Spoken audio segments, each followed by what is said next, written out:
Bharatiya Janata party में एक नाम इन दिनों काफ़ी चर्चा में है, वो है राजस्थान से डॉक्टर सतीश पूनिया का।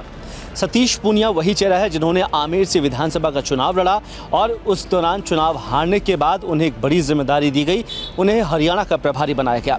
हरियाणा में उन्होंने काम किया और माइक्रो मैनेजमेंट के साथ भारतीय जनता पार्टी को एक बड़ी बढ़त के साथ जीत दिलाई और उनकी सरकार बनाई। उसके बाद उन्हें और जिम्मेदारी मिली और उन्हें राज्यसभा का न्योता मिला और राज्यसभा में वह सांसद बनाए गए। उसके बाद भी ये सिलसिला नहीं रुकता है। कल एक लिस्ट जारी होती है जिसमें भारतीय जनता पार्टी की नई कार्यकारिणी की घोषणा होती है। उसमें भी सतीश पूनिया का नाम शामिल होता है और उन्हें राष्ट्रीय महामंत्री के तौर पर नियुक्त किया जाता है।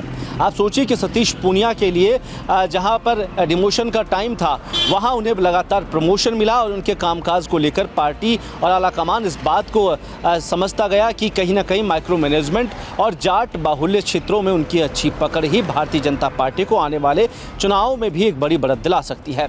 उसके बाद ये सिलसिला नहीं रुकता है और कल जब राष्ट्रीय कार्यकारिणी की घोषणा होती है उसके बाद सब लोगों ने जश्न मनाया, खुशी मनाई। लेकिन आज सुबह एक और लिस्ट जारी होती है और उस लिस्ट के अंदर भी सतीश पूनिया का नाम आता है और उस लिस्ट में अगर उन्हें जो नियुक्ति मिली है वो मिली है पंजाब के प्रभारी के तौर पर। यानी पहले हरियाणा में चुनाव हुआ, वहाँ पर उन्हें प्रभारी बनाया गया, हरियाणा में सतीश पूनिया ने जीत दिलाई। उसके बाद में अब पंजाब की जिम्मेदारी उन्हें सौंपी गई है। यानी सतीश पूनिया पंजाब चुनाव में भी एक प्रमुख चेहरा रहेंगे और कहीं ना कहीं भारतीय जनता पार्टी के लिए आने वाले दिनों में बेहतरीन काम करने का काम किया जाएगा।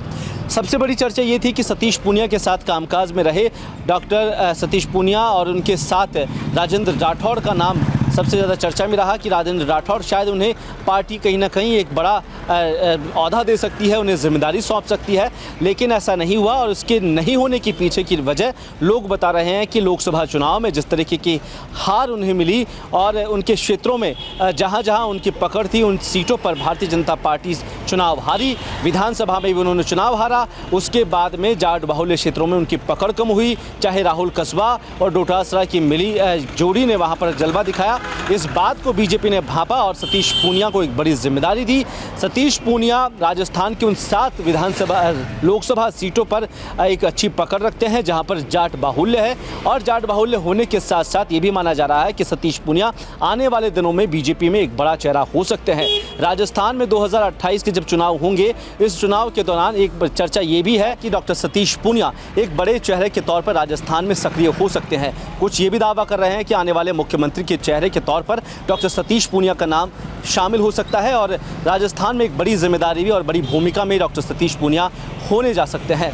इसके अलावा ये भी चर्चा है कि डॉक्टर सतीश पूनिया राजस्थान में जब विस्तार होगा, मंत्रिमंडल विस्तार हो या फिर संगठन विस्तार हो, उसमें उन्हें उनकी जो पसंद है उसका भी ख्याल पार्टी कहीं ना कहीं रखेगी। आने वाला जो वक्त होगा ये ज़रूर बताएगा कि डॉक्टर सतीश पूनिया राजस्थान में किस तरह से सक्रिय भूमिका में काम करेंगे। कैमरा पर्सन त्रिलोक के साथ कुलदीप, रिपोर्ट भारत, जयपुर।